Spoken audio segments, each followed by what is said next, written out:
teruskan lagi pembelajaran dalam topik 10, iaitu di mana kita akan, yang pertama, kita akan mereka bentuk atau struktur menggunakan bongkah bentuk asas. Kita akan melihat beberapa bangunan ataupun objek yang menggunakan beberapa bongkah bentuk asas. Bongkah bentuk asas yang 7 tadi tu, apabila dicantumkan, dia boleh jadi sesuatu. Apakah sesuatu itu? Nanti kita akan tengok sama-sama. Dan pada hari ini, kita juga akan menakul kepentingan pelbagai bentuk bongkah. Setiap bentuk tu ada kepentingan dia. Sfera ada kepentingan dia. Apa kepentingan dia nanti kita akan tengok. Ataupun silinder, apa kepentingan dia. Kalau prisma, apa kepentingan dia. Kenapa bentuk dia macam tu? Kenapa tak boleh bentuk macam lain? Ada kepentingan dia. Jadi kita akan tengok sama-sama sebentar saja lagi. Selamat datang Nuha. Baik. Jadi untuk yang pertama ni, mereka bentuk atau struktur menggunakan bongkah bentuk asas. Kita akan melihat satu video di mana video itu menunjukkan beberapa bangunan. Bangunan yang bentuk dia adalah daripada bentuk bongkah bentuk asas. Mari kita lihat bersama-sama.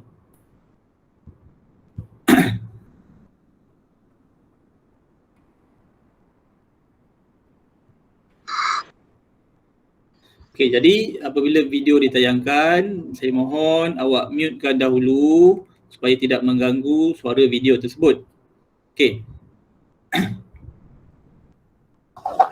Hi mathematicians, today we're going to be talking about 3D shapes in our world and how we can combine these 3D shapes that we're learning about to make composite shapes. Dia ni kata, orang yang dalam video ni dia kata, pada hari ini kita akan tengok beberapa objek di mana bongkah bentuk asas itu digabungkan. Ada beberapa bongkah bentuk asas, bila digabungkan dia akan menjadi sesuatu yang baru. Apakah sesuatu yang baru itu? Nanti kita akan tengok beberapa bangunan yang menggunakan cantuman daripada beberapa bongkah bentuk asas. Nanti saya akan tanya, apakah bentuk ni? Apakah bentuk ni? Awak akan jawab. Mari kita lihat bangunan yang pertama. We talk or make putting them triangular prism. For example, if you had two cubes and you made the faces touch, you would now have a rectangular prism because mula je nak tunjuk ada dua kubus. Ada dua kubus. Kubus apabila dicantumkan dia akan jadi satu kuboid. Kalau awak perasanlah, dua kubus bila dicantumkan akan jadi satu kuboid. Nampak? Dia tak sama panjang dah. Asalnya dia sama panjang, tapi bila dia cantumkan dia dah jadi tak sama panjang. Ini menunjukkan bahawa kalau kita cantumkan beberapa bongkah bentuk asas, dia akan menjadi sesuatu yang baru. Jadi sesuatu yang baru ini kita boleh nampak dekat bangunan-bangunan yang cantik-cantik lah. Bangunan-bangunan yang menarik. Jadi nanti akan ditunjukkan beberapa bangunan. Awak akan beritahu saya apakah bentuk bangunan tersebut. Is now your sides or your thumb see geometric shapes is also. Ini satu lagi contoh. Satu lagi contoh di mana dia gabungkan prisma. Prisma dengan kubus. Jadi apa? So has rectangles, 4 faces, and you could take your cube and you could put them together. Jadi bentuk apa tu? Bila bentuk apa? Bila atas tu prisma, bawah tu kubus. Bila dicantumkan jadi bentuk apa? Rumah. Ya betul Ashraf, bentuk rumah. Tu satu contoh. Rumah tu basically bawah dia tu, bangunan dia tu adalah bentuk kubus ataupun kuboid. Atas dia tu adalah prisma. Atap dia tu prisma. Jadi adalah bentuk rumah. Itulah gabungan dua bentuk jadi satu bangunan. Now what do you see? Trick shape. A lot of pictures. So look at some of you notice. Ini bentuk yang pertama. Bangunan ni bentuk yang pertama. Cuba awak beritahu saya, apakah bentuk yang ada dalam bangunan ini? Siapa boleh beritahu saya? Bentuk apa yang ada? Kuboid. Betul, kuboid ada. Dia punya ni corong asap dia tu betul kuboid. Ni. Ni kuboid kan? Nampak? Ini yang pertama. Yang kedua pula. Yang ni, yang bawah ni pula. Piramid ke? Ini bukan piramid. Ini apa ni? Kita panggil ni. Yang macam segitiga tapi dia panjang. segitiga tapi panjang tu. Ingat balik lukisan awak. Kita panggil apa ni? Nama macam atap. Ya betul, prisma. Dia sama juga macam atap rumah tapi dia buat dalam bentuk bangunan. Prisma, betul, prisma. Jadi gabungan dua bongkar bentuk asas iaitu prisma dan juga kuboid, bila digabungkan jadilah bangunan ini. Okey, mari kita lihat bangunan yang seterusnya pula. Okey, ni adalah satu bangunan yang terdapat di, dia katalah dia yang terdapat di Disney World. Disney World ni satu taman tema. Okey, nak masuk ni mahal. Dekat Malaysia tak ada, kita kena pergi luar negara. Dah lah nak kena pergi luar negara, lepas tu tiket masuk pun mahal. Okey, nanti kalau kita berpeluang kita pergilah. Okey, baik. Ini adalah satu bangunan yang terdapat di Disney World. Okey, beritahu saya apakah bentuk yang ada? Sfera. Okey, sfera, betul. Nampak tak? Bentuk sfera pun dia boleh buat sebagai bangunan. Tapi kena ada dia punya ni lah, kena ada dia punya apa ni? Dia punya penahan ni. Kalau tak nanti dia akan berguling. Awak masuk, kalau tak ada penahan, dia berguling, awak pun kena ikut sama berguling. Okey, baik. Seterusnya. Is world. Ni tengok bangunan ni. Bangunan apa ni? Bangunan pistol. Bangunan pistol Okey. Bentuk apa yang ada tu? Bentuk apa ada tu? Apa bentuk yang ada? Cuba tengok kotak-kotak tu.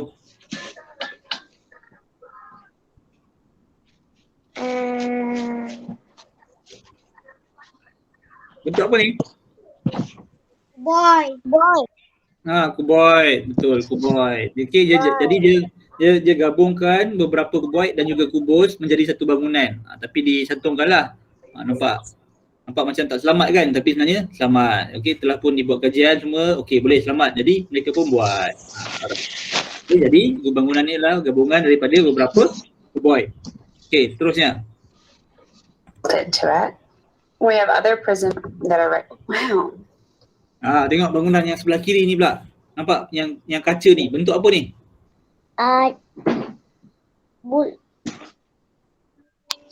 Silinder. Ya betul, bentuk silinder. Kaca ni dia berbentuk silinder. Nampak dia buat bangunan berbentuk silinder dan tepi ni disokong oleh Buku. kubus. Bukan kubus ni dia panjang sikit ni, kuboid. Kan kubus dia sama panjang tapi ini tak sama panjang ni, saya tengok. Okey, jadi ini adalah kuboid. Okey, jadi ada silinder dan juga kuboid. Yang sebelah sini pula. Bentuk apa ni? Buku. Bentuk buku. Bentuk nampak macam bentuk prisma lah. Okeylah, boleh lah bentuk prisma kan. Dia buat macam ni, cantik jugalah. Okey, baik. Seterusnya. Windows. Okey, ini bersama kubus juga kan. Kubus disantungkan, kuboid disantungkan. Okey, lain-lain. Shape. Even though Nampak bentuk apa ni? Bentuk bulat. Kan bukan bentuk asas, bentuk apa?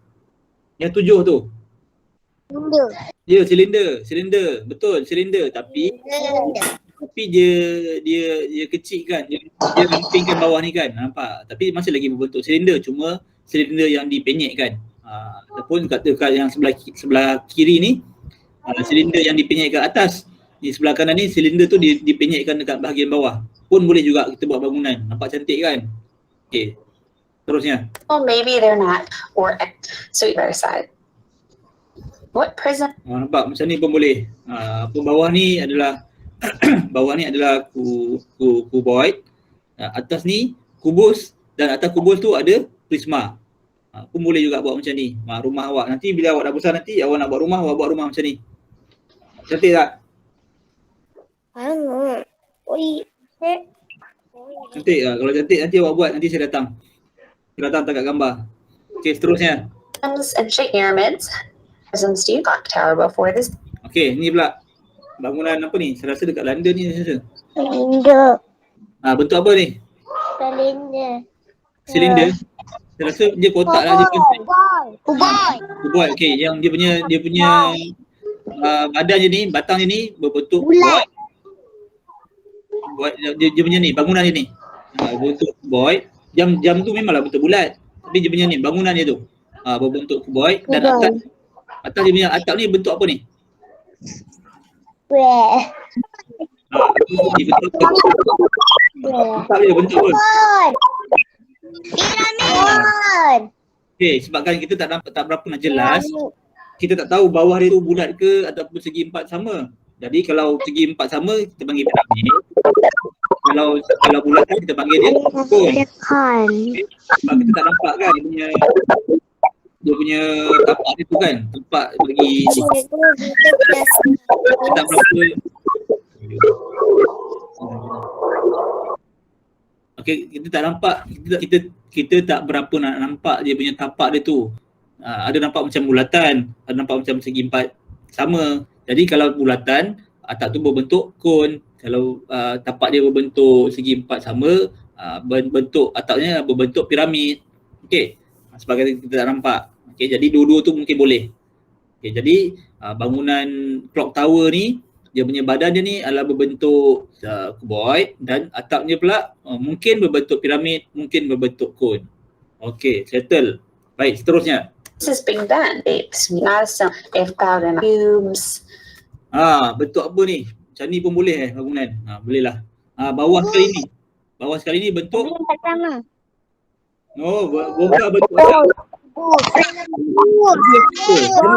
Sama panjang ke? Tengok sama panjang tak? Saya rasa tak sama panjang. Kalau tak sama panjang, kita panggil kuboid. Okey, yang tengah-tengah tu sama. Dia tak sama panjang kan? Okey, yang tengah-tengah ni dia tidak sama panjang. Jadi kuboid. Dan yang atas sekali. Segi empat sama adalah bentuk asas. Bentuk asas dia. Yang tujuh tadi.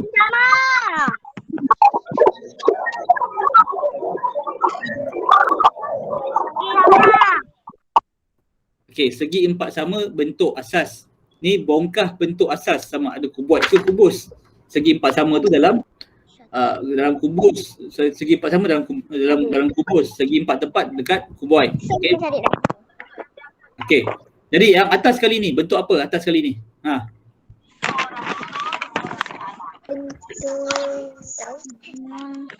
Bentuk apa atas kali ni? Bentuk apa? Kon. Bentuk kon. Kotak. Bentuk kotak. Kotak. Yalah, kotak tu bentuk apa? Kubus. Kubus. Nampak macam ada sengit je tu bawah tu. Kita panggil apa tu? Kuboid. Kuboid. Bolehlah kuboid lah. Kuboid. Sebab dia tak sama panjang kan? Okey, kuboid. Okey, baik. Seterusnya.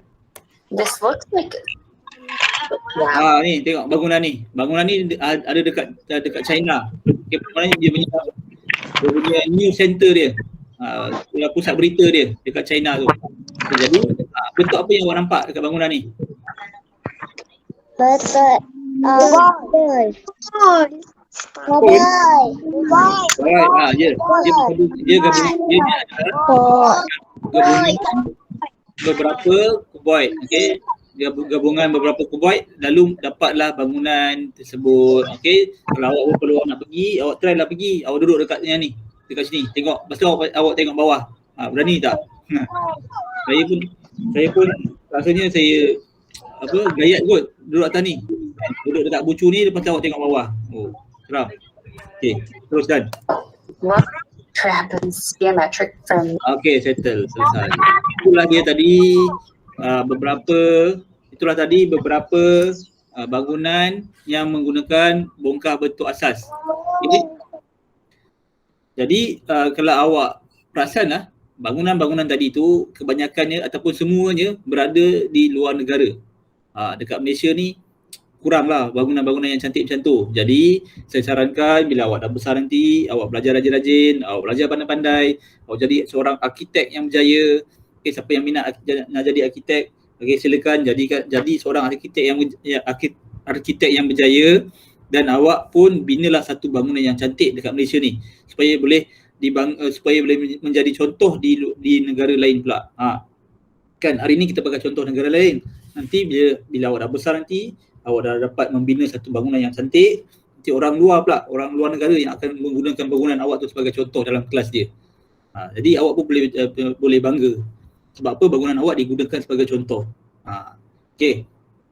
Baik, itu yang pertama, mereka bentuk atau struktur menggunakan bongkah bentuk asas. Okey. Sila buka buku teks awak muka surat 94. Okey, dekat muka surat 94 tu dia ada nak apa, suruh awak buat robot.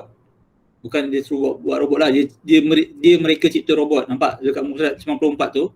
Okey, sementara awak buka buku teks awak muka surat 94, saya update balik kehadiran. Kalau ada yang belum masuk. Okey.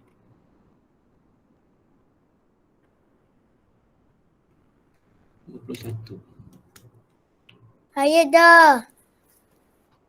Muka surat berapa? Saya dah. Muka surat 94. 94. Dah. Okey. 94 bentuk dia macam ni. Tajuk atas tu adalah reka cipta membina robot. Okey, reka cipta membina robot. Okey, jadi ini adalah ready sedia? Okey, ini adalah satu langkah pertama untuk awak menjadi seorang arkitek yang berjaya. Okey, di mana ketika awak kecil, awak akan membina robot dahulu. Okey, kita bina robot dahulu. Contohnya macam ni. Langkah-langkah, tengok yang pertama. Kita membuat lakaran.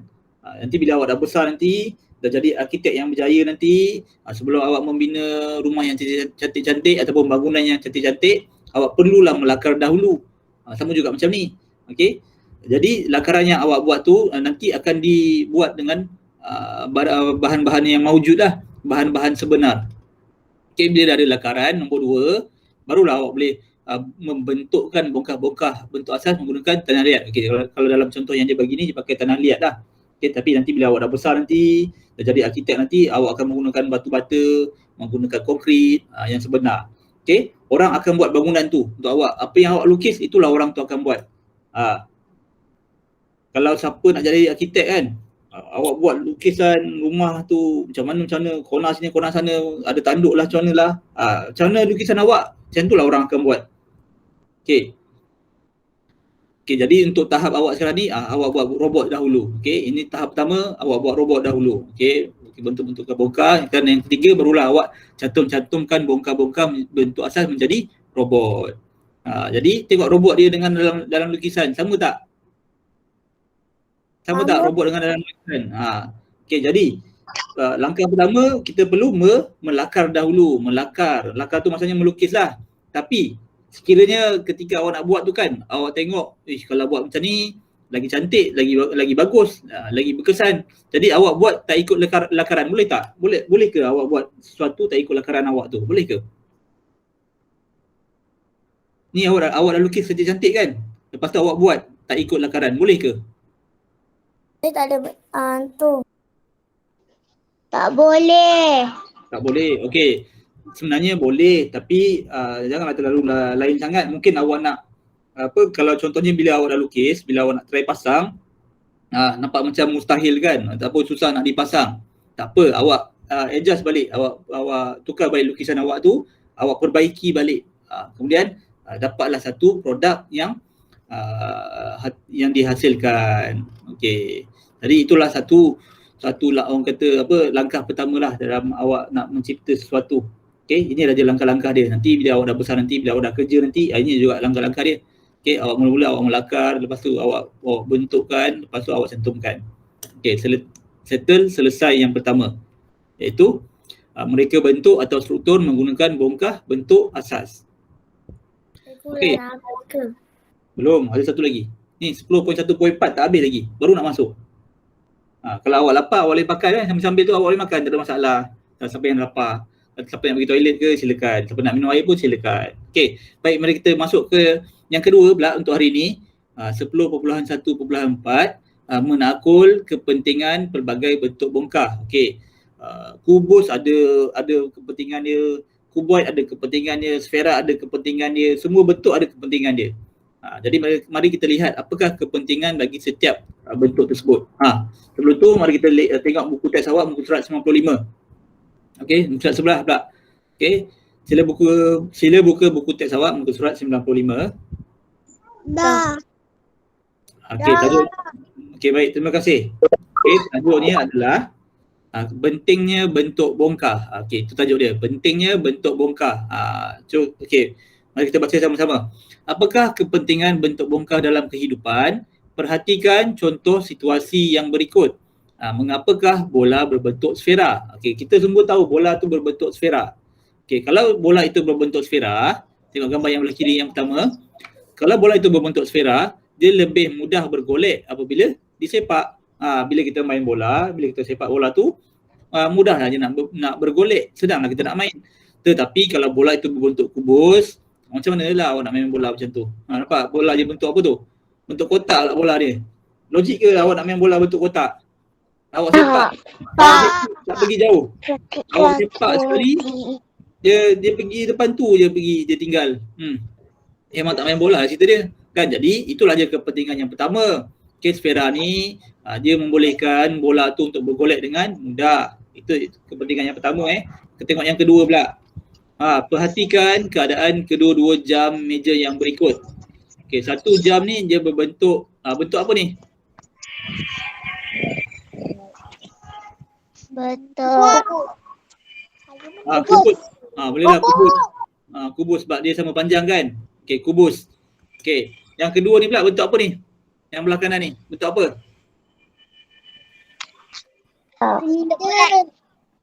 Bentuk apa? Tak bulat. Bukan bentuk asal. Bentuk apa? Sfera. Bukan sfera. Bukan sfera. Bentuk apa tu? Silinder. Okey, baik. Terima kasih. Berbentuk silinder. Okey, gambar yang kedua. Gambar yang kedua. Jam itu adalah berbentuk silinder. Okey, kenapa kita selalu kalau nak beli jam, kita beli bentuk kubus? Sebab jam ni boleh kita letak dengan baik di atas meja. Bila kita letak, dia tidak bergerak. Kat situ kita letak, kat situlah dia. Kan esok pagi bila kita nak tekan balik loceng yang berbunyi tu, dia ada atas tu.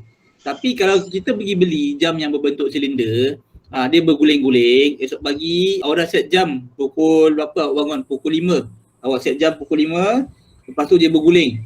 Dia berguling, jatuh bawah meja. Lepas tu dah pukul 9 awak tak bangun-bangun. Sebab apa? Tak bunyi-bunyi loceng. Jam dah terbalik ke belakang. Nampak? Sebab apa? Dia terlalu senang bergolek. Sehingga kan kita nak letak kat atas meja, dia jatuh ke tempat lain. Sebab itulah kita membeli jam berbentuk kubus. Supaya dia boleh terletak elok di atas meja. Itulah kepentingan dia. Okey. Kalau jam bulat. Kalau jam berbentuk silinder macam ni, dia akan lari. Kita letak atas meja hari ni, esok kita tengok dah hilang. Lepas tu kena beli baru dia. Okey, objek dibuat menggunakan bongkar bentuk asas mengikut kegunaan dia. Okey. Itu dua contoh. Mari kita lihat contoh yang lain pula. Okey, mari kita lihat contoh yang lain. Okey, awak beritahu saya. Apakah kepentingan untuk kubus dan kubus yang lain? Apa kepentingan dia yang lain? Apa boleh tahu saya? Apa kepentingan dia? Kenapa awak buat sesuatu tu kena pakai ni?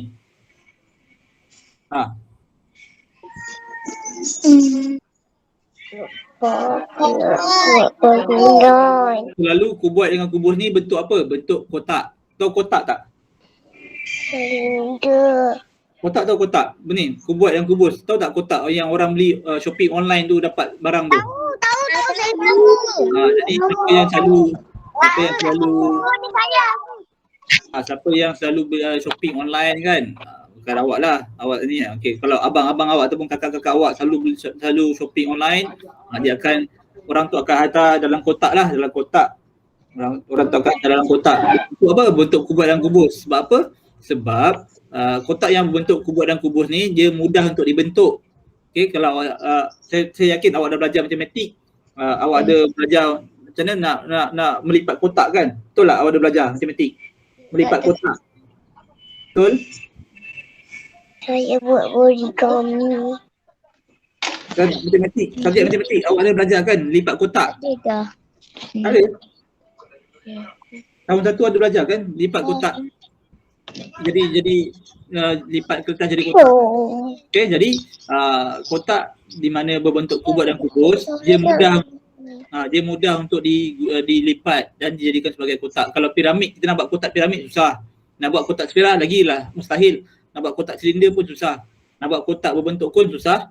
Nak buat kotak berbentuk prisma pun susah. Jadi kotak yang paling mudah untuk dibuat adalah kuboid dan kubus. Jadi kita boleh letak barang dan kita boleh jual barang kita. Itulah kepentingan dia. Okey, piramid pula. Apakah kepentingan bagi piramid? Apa kepentingan bagi piramid? Piramid dengan prisma ni, dia satu kepentingan yang sama. Apa kepentingan dia? Awak tengok dekat ni atas, tengok atas. Cuba tengok atas ada apa? Ada apa kat atas? Atas rumah awak tu ada apa? Atas rumah awak tu ada apa? Tengok dah hilang. Jadi dah. Bumbung. Dia bumbung. Okey, selalunya ada rumah bentuk, ada rumah dia punya bumbung dia berbentuk prisma. Ada rumah bumbung dia berbentuk piramid. Okay, di mana bila air mengalir, bila hujan air dapat mengalir dengan mudah dan jatuh ke bawah. Okey, dekat luar negara, saya cerita sikit dekat luar negara, rumah mereka cantik lah sebab tak ada bumbung. Kalau awak perasan lah, dekat Jepun ke kat mana lah, rumah mereka tak ada bumbung. Dia rata je rumah dia. Memang cantik lah kalau tengok dekat dalam gambar kan, dalam pemandangan memang cantik. Tapi sebab dekat luar negara, hujannya tak banyak. Dekat Malaysia ni hujannya banyak. Kalau kita buat rumah macam kat luar negara yang cantik tu, bila hujan air bertakung. Bila air bertakung nanti tumbuh lumut. Jadi sebab itulah dekat Malaysia sesuai digunakan atap berbentuk prisma dan juga piramid. Supaya air hujan tu dapat mengalir ke bawah. Dekat luar negara memanglah cantik sebab mereka tak banyak hujan.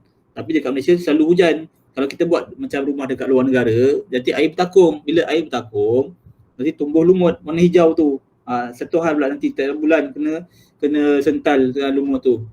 Okay, disebabkan itulah rumah-rumah di Malaysia menggunakan atap berbentuk piramid ataupun prisma supaya mengelakkan air tu bertakung. Air hujan tu boleh mengalir, tidak menggalakkan lumut dan sebagainya.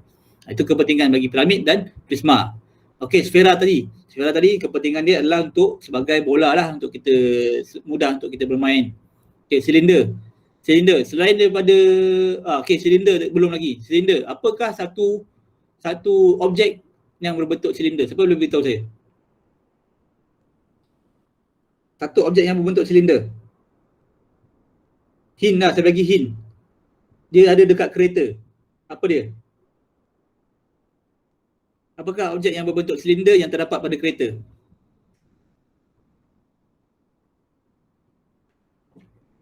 Dia ada empat. Ada empat objek ni. Ada empat objek berbentuk silinder yang berada di kereta. Apakah dia? Bulat ke? Bukan bulat. Tayar. Silinder. Tayar kereta. Ya, tayar kereta. Tayar kereta berbentuk silinder yang dipenyekkan. Kalau awak perasan lah. Tayar kereta tu berbentuk silinder yang penyek lah. Yang pendek. Tu tayar kereta berbentuk silinder. Okey. Tayar kereta tu berbentuk silinder yang pendek. Jadi kalau tayar itu berbentuk kalau tayar itu berbentuk, benda tu, pergi pakai benda tu. kalau tayar itu berbentuk kubus ke kuboid ke, nanti susahlah kereta tu nak bergerak. Sebab itulah tayar perlulah membentuk silinder. Okey, dan yang terakhir adalah kon. Okey, kon dekat mana kita boleh jumpa kon? Dekat kedai aiskrim. Pakai kon tu. Jadi itulah dia beberapa kepentingan pelbagai bentuk bongkah, di mana kubus, kuboid tadi digunakan untuk sebagai kotak untuk kita hantar jual barang online. Piramid dan juga prisma digunakan sebagai atap rumah. Sfera ni sebagai bola, silinder ni sebagai tayar dan kon ni sebagai kon aiskrim. Okey, ataupun kon dekat jalan raya tu. Dari jauh lagi awak dah nampak lah kan. Okey, selesai. Baik, sebelum itu mari saya nak rumuskan sedikit. Okey. Jadi selesailah sudah topik 10 asas binaan, di mana pada minggu lepas awak telah pun belajar yang pertama bentuk asas ada 4, segitiga, segi 4 tepat, segi 4 sama dan juga bulatan. Dan pada minggu lepas juga awak telah belajar bongkah bentuk asas, kuboid, kubus, sfera, silinder, piramid, prisma dan juga kon. Okey, 7. Dan pada hari ini awak telah belajar untuk mereka bentuk ataupun awak telah melihat beberapa bangunan yang menggunakan bentuk asas. Dan yang terakhir 1.4 awak telah pun belajar untuk memberi. Okay, silakan. Okay, dan yang keempat, awak telah pun belajar untuk menerangkan beberapa kepentingan pelbagai bentuk. Tadi kubus dengan kubus apa kepentingan dia, piramid, prisma apa kepentingan dia, sfera tu apa kegunaan dia, silinder tu apa kegunaan dia. Okey. Jadi selesailah sudah topik asas binaan. Siapa yang ada soalan